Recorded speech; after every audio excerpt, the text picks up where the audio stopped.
We're back with Ron Nagasawa, publisher of MidWeek. So Ron, after you spent some time in California, you came back to Hawaii. What brought you back?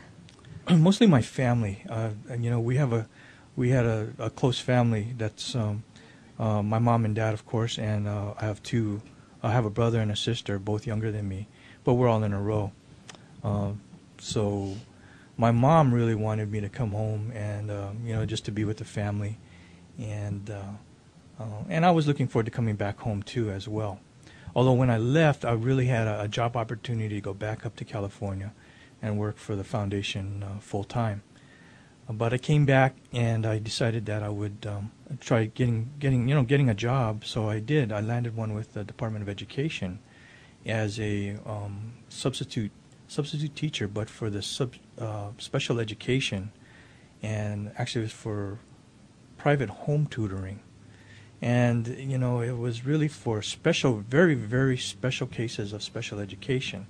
Now, why they would put somebody who has no experience in to do that, I'm not really sure, but I think my experience in California is what kind of paved the way for me to try and do that. And that was also a very interesting job because I worked for the Central District, and when they had children who wouldn't fit in for some reason into special education classes, I would go to their homes and tutor them there.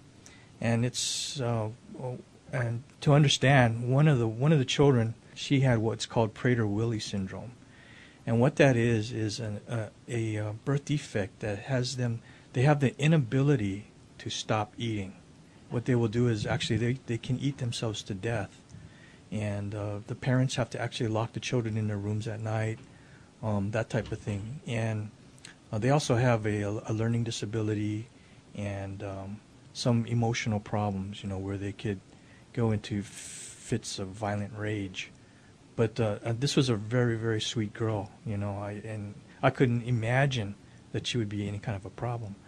So I went, and her mother and father, her parents really were very supportive of her, and I had a total appreciation for what they had to go through, because there was one occasion where I showed up for lessons and everything, and they says, we can't do it today. And I said, why? What happened? She says, well, she got snuck out of her room last night, and she smuggled a 5-pound bag of sugar into the bathroom, and she consumed the entire bag, with water or something like that.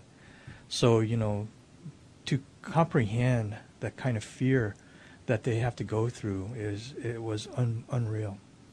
But other than that, to me, she was a normal little girl, and we progressed with schooling, and we got her tested, and the mother had found a home for Prader-Willi children and young adults where they could live their lives there, and we got her qualified, interviewed for that, and so by the time I left, everything was pretty well set up for her. So it was a story with a happy ending. So how did you get attracted or involved in being, returning to sales, but for MidWeek? The MidWeek job was kind of a fluke. I have no background in either journalism or, well, I do have some sales background, having worked at McInerney and Foodland. But my sister, who was working for Burger King at the time, she was going out with this guy who worked for MidWeek, or Sunpress, actually it was called Sunpress then, and he was in charge of the commercial printing. Well, we had met when I was spinning DJing records and things, mobile disco back in those days, and we had met at some party that we were doing for Burger King, some Christmas party or something. So he was looking for an assistant, so he had asked my sister, you think your brother might be interested in working. So about that time, I was going to go to California because for the position at the foundation, and I had plane tickets and everything. I was ready to go, but my mom really still wanted me to stay. So she says, why don't you go and interview for the job? So I did. I was kind of nonchalant about it, but I says, okay, it wouldn't hurt.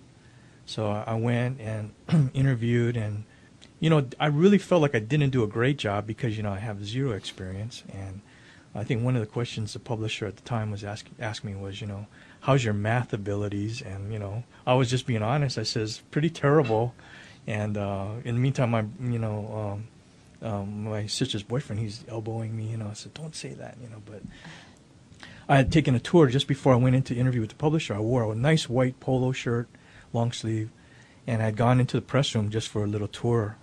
And on the way going in, there's just one doorway to get into the office, and a pressman was coming out from the bathroom, and we were going in to go see the publisher, and as we passed each other, I rubbed up against him, and my whole arm was coated with black ink.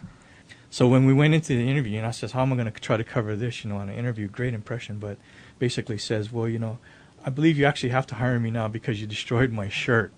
So, that's kind of what happened. But I didn't think I got the job. So here I was. I think it was a Sunday night going into Monday. I was going to leave on Monday, and I get a phone call. Oh, it's my sister's boyfriend. He says, Ron, you got the job. So instead of flying out to California, I was preparing to go work at the new position. This is back in 1984, May of 1984. Thanks for tuning in. Stay tuned for more on Greater Good Radio.